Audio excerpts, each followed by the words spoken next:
سڵاوتان لێبێ وەگاگادارن پاش 7 ساڵ و پاش قەرزارکردنی کوردستان بە بڕی زیاتر لە 30 میلیارد دلار ماوەی 2 ڕۆژە حکوومەتی هەرێم بڕیاری کۆتایی هێنان بە زوڵمی لێبڕینی موچەی فەرمانبەرانی جێبەجێ کردووە. ئەوەش دوای ئەوە هات کە حکوومەتی عێراق لەسەر بنەمای یاسای بوجە ماوەی چەند مانگێکە چاودێری خستۆتە سەر داهاتی ناوخۆیی نەوتی و نانەوتی لە هەرێمی کوردستان و لە دوای فشارەکانیش بەشە بوجەی هەرێم لە بەغداوە گەشت و هیچ بیانوێک بۆ حکوومەتی هەرێم نەماوە کە بەردەوامی بە لێبڕینی موچە بدات. دوجاریش ئەو ئاراستەیە سەرکەوتنی بەدەستێنا کە ئێمە و هاوڕێکانمان بەرگریمان لێ دەکرد بۆ چەندین ساڵ، ئەویش ڕێکەوتنە لەگەڵ بەغدا و گەڕانەوەی بۆ بەغدا و کۆتایی هێنانە بەتاڵانی داهاتی ناوخۆ لەلایەن پارتیوێکێتی بە تایبەتی هەردوو بنەماڵی حکومڕان، چونکە بەبێ بوونی فشاری بەغداد هێزە حکومڕانەکانی هەرێمی کوردستان دەرکەوت ئیرادەی چاکسازیان نییە و ناتوانن موچەش بۆ فەرمانبەران دابینکەن. ئێمە وەک ژمارەیەک لە نوێنەرانی هەرێمی کوردستان لە بەغداد لێرە ئەرکمان کۆتایی نایە، بەڵکو ئەرکی ئێمە لێرەوە زەحمەتر ئەبێ تا ڕێگری بکەین لەوەی ئەم پرسی لێبڕینی موچەیە تەنیا بابەتێک بێت بۆ بانگەشەی هەڵبژاردن لەلایەن پارتیوێکێتیەوە، بەڵکو ئیتر هەوڵەکانمان یەک بخەین بۆ گێڕانەوەی پلەبەرزکردنەوەی فەرمانبەران و بیمەی بێکاری و بوژانەوەی بازاڕی کوردستان بەبێ جیاوازی لە نێوان شارەکانی هەرێمی کوردستانە،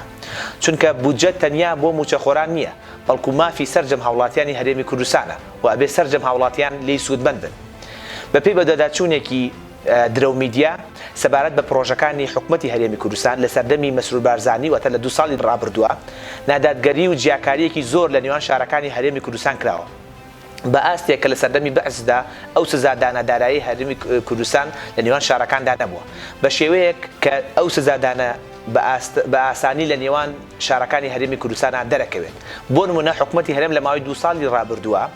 نزیکەی 700 میلیارد دیناری بۆ پرۆژەکانی ڕێگەوبان و ژێرخانی ئابووری تەرخان کردووە، لەو بڕات تەنها 34 میلیارد دیناری بۆ پارێزگای سلێمانی خەرج کراوە، واتە تەنیا 5% لە سلێمانی بووە. لە کاتێکە ئەم دوو پارێزگایەوەتە پارێزگای سلێمانی و هەڵەبجە ڕێژەی لە 143 زیاتری دانیشتوانی هەرێمی کوردستان پێک دێنن و زۆرترین قوربانیەکانی ڕێگەوبانیش لەم دوو پارێزگایە بە بەراورد بە پارێزگاکانی تر. هەروەها پرۆژەکانی سلێمانی و هەڵەبجە پارەکانیان زۆر درەنگ بۆ خەرجەکرێت بەمەبەست ڕێگری لەوە بەرهێنان ئەکرێت لە پارێزگای سلێمانی و هەڵەبجە. هەر بۆ نمونە لە ئێستادا وەزارەتی سامانە سروشتیەکانی هەرێم کە بەدەستی پارتیۆیە دەستی بە هەڵکەندنی زیاتر لە 20 بیری نوێی نەوت کردووە، تەنیا دوانیان لە پارێزگای سلێمانی و لە ناوچەی قەرەداخە و کە بیری کۆنن. بە مەبەستیش ڕێگە لە پەرەپێدانی کێڵگەکانی غاز لە سنووری پارێزگای سلێمانیە کرێت کە ڕێگە نایەن کۆمپانیەکان جگە لە پێداویستی ناوخۆ غاز پەرەپێ بدەن و هەناردەی دەرەوە بکرێت و ئەویش لەلایەن چەند کۆمپانیایەکی سەر بە پارتیوێکێتی لەوانە کۆمپانیای قەیوانکار و ساوس کوردستانەوە دەست بەسەر ئەو غازەیە گیراوە. جگە لەوەش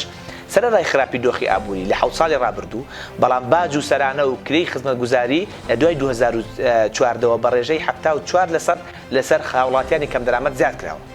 هەموو ئەمانە بەرهەمی سیاسەتی بەدناوی ئابووری سەر بەخۆیە.